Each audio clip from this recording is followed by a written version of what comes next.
When I was a kid, there was a time when my family and I would take a lot of long road trips. It was lots of 10 and 12-hour drives back and forth, and I usually dreaded these, or at least I would have if it weren't for my trusty Game Boy Advance SP.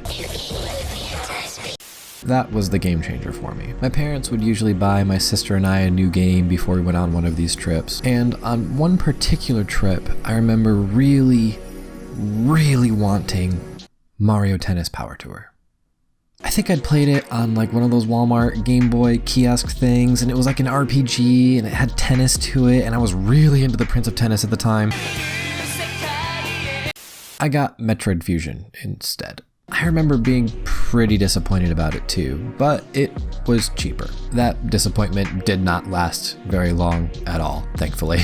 Very quickly, I got drawn into this adventure around an isolated space station and was hooked. I even remember thanking my dad later and raving to him and just about anybody else that would listen to me on that trip about this new game I got and how much I was loving it. Just turning the game on now and hearing those iconic first few notes hit, and it immediately takes me back.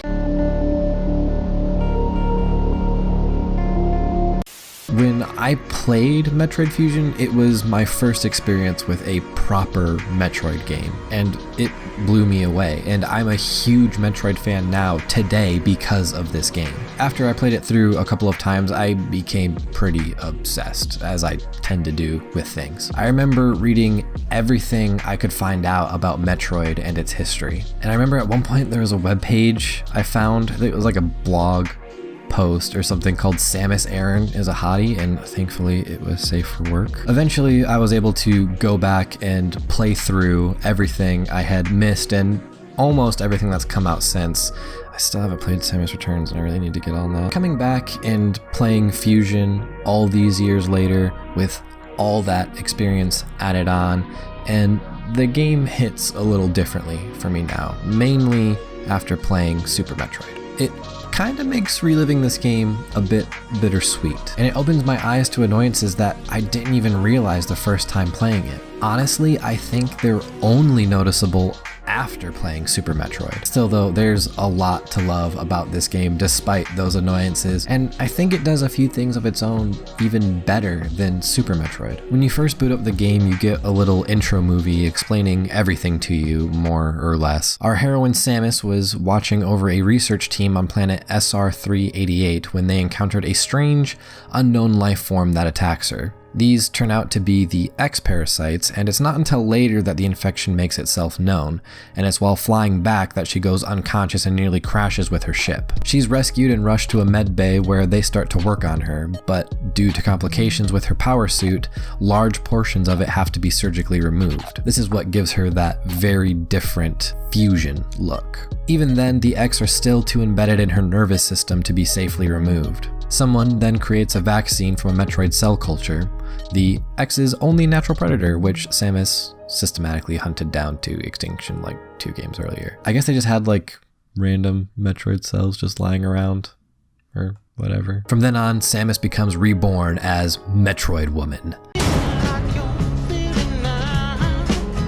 Or at least completely immune to the X Parasites, which is convenient for the rest of this game. She then gets sent on a mission to a space station which has had a curious explosion shake the place up recently. More worrisome is the fact that the last specimens and Samus suit parts were the last things sent to this space station. Once aboard, this is where we begin. There's a lot of exposition here and details that, in order to be fully appreciated, requires knowledge of the previous games. But I guess that makes sense when you first boot up the game and it says Metroid 4. I thought this was supposed to be Metroid Fusion. I didn't know there was 4 games in this series. How was I supposed to know? I was just a kid. Like, I didn't know I needed like 3 other games worth of information to be able to fully understand this one. Like, what the... Thankfully, this doesn't make the game any less enjoyable, and if anything, I would say it makes it more enjoyable to come back to after having played all those other games. Really quickly, I just want to brush over those annoyances I mentioned earlier because there's actually a lot I want to gush about this game over. Thankfully, the main thing hits first and right away, and It's these navigation rooms. Throughout the game, Samus reports into these rooms to get orders and direction from a computer that she's nicknamed Adam. Adam apparently being a CEO she once had that she still respects. And we don't really know anything about Adam as of this game, and we don't find anything else out until later. You enter them at the start and end of each level, telling you where to go next, what to do when you get there, how long you're gonna be there, who you're gonna be there with, and when will you be back home. Within the first 15 minutes of the game, you will be in and out of these navigation rooms like 6 times. While it's nice to have a bit of sense of direction on where to go, and they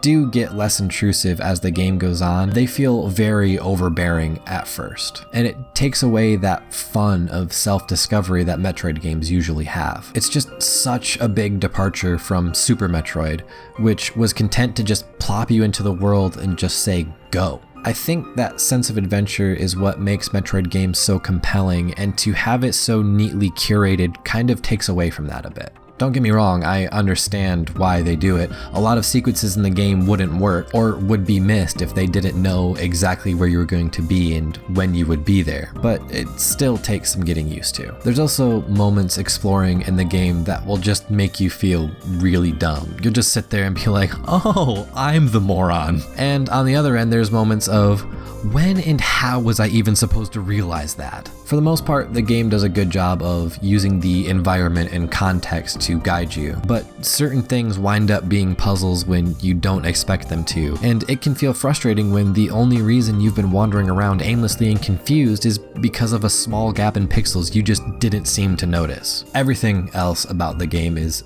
actually perfect though, and it's really easy to see why I got so drawn in as a kid. Maybe it's just because this was the game I played first, but the controls just seem to work and feel so much better, and it manages to do it with fewer buttons than what Super Metroid had, which is kind of impressive to me. And just having the ability to grab ledges makes exploring so much more enjoyable. And clearly Nintendo thought so too, because they brought it back as a power-up for the game Metroid Zero Mission. If you've never played a Metroid game or something inspired by it before, they just have this way of hooking you. You get into this positive feedback loop of exploring, gaining new skills and tools, and then using those same things to go to areas you couldn't before. It's something of a trope in the Metroid series for Samus to lose all of her powers at the start of a game at this point. Obviously, it's just to limit the player at first and have them slowly gain those powers back over time.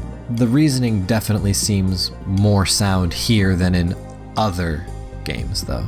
There's just something to starting out with nothing but the ability to run, jump, and shoot, to getting to the end of the game and becoming an unstoppable ball of death with your hero music playing dramatically in the background. The sound and music in this game is also super on point. Those initial few notes on the title screen immediately set the mood. I would honestly sit on that title screen for probably longer than I was meant to, listening to those notes repeat over and over. The music overall in the game is definitely more functional than listenable, to me at least, and that's not a bad thing. Metroid as a series is very strongly inspired by the Alien franchise, and in this game more than others, I would say it definitely shows. The soundscapes create moments of dread and give a feeling of isolation and hit on some pretty classic horror cues. Low droning and sometimes clashing tones paired with high-pitched eerie whistles. It all just works to set a mood of unease, and it serves as a signal of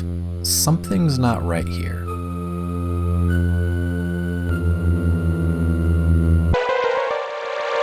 As you explore the space station, it becomes more and more apparent that this place was not meant to be this empty. It's different from the isolation you feel in other Metroid games. In those, you're an explorer, adventuring through exotic planets, only encountering its dangerous wildlife, and occasional space pirates and evil pterodactyl dragons that murder your parents. In Fusion, your exploration is through an abandoned research station that was never actually abandoned. The crew, its habitats, and specimens that you see remnants of, all of them are long gone, and all that's left is the X masquerading as what once was. The X Parasites to me are such good antagonists. On their own, they aren't threatening, but what they can do is terrifying. They're like a mix between a zombie disease and the Skrull from Marvel Comics. They change into and copy whoever it was they became host to. It even starts to come to light that these X Parasites may not be as mindless as you think them to be. They seem to grow more intelligent, purposely changing the station to their needs,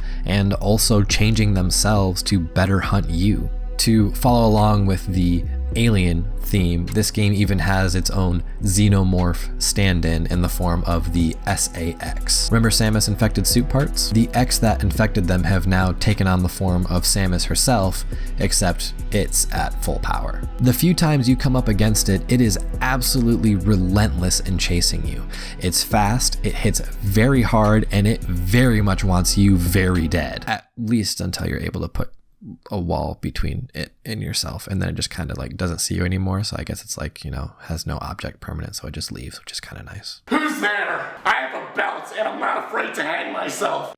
When you first encounter it, you are absolutely no match for it in your weakened state, and it makes those moments where the SAX is chasing after you very intense. One wrong move or rushing to get out of an area too quickly and you'll end up playing a very scary game of tag that ideally doesn't end with you dead. These moments pop up just frequently enough to keep you on your toes and lull you into this like rhythm of exploring and collecting. This station is big though, and it has 6 different environments to go through, and there's more than just the SAX that's after you. A few of them even show their faces, or at least glimpses of themselves, more than once. That's what makes it so compelling to dig through. Every time you go to a new area, return to an old one and see how it's changed, you get something new. A new power, an upgraded weapon, more health and ammo. It all just works to gradually build you up to a point where instead of running, you're able to turn right back around and start fighting instead. And it's just so satisfying to turn the tables on something you've been running away screaming from the entire game.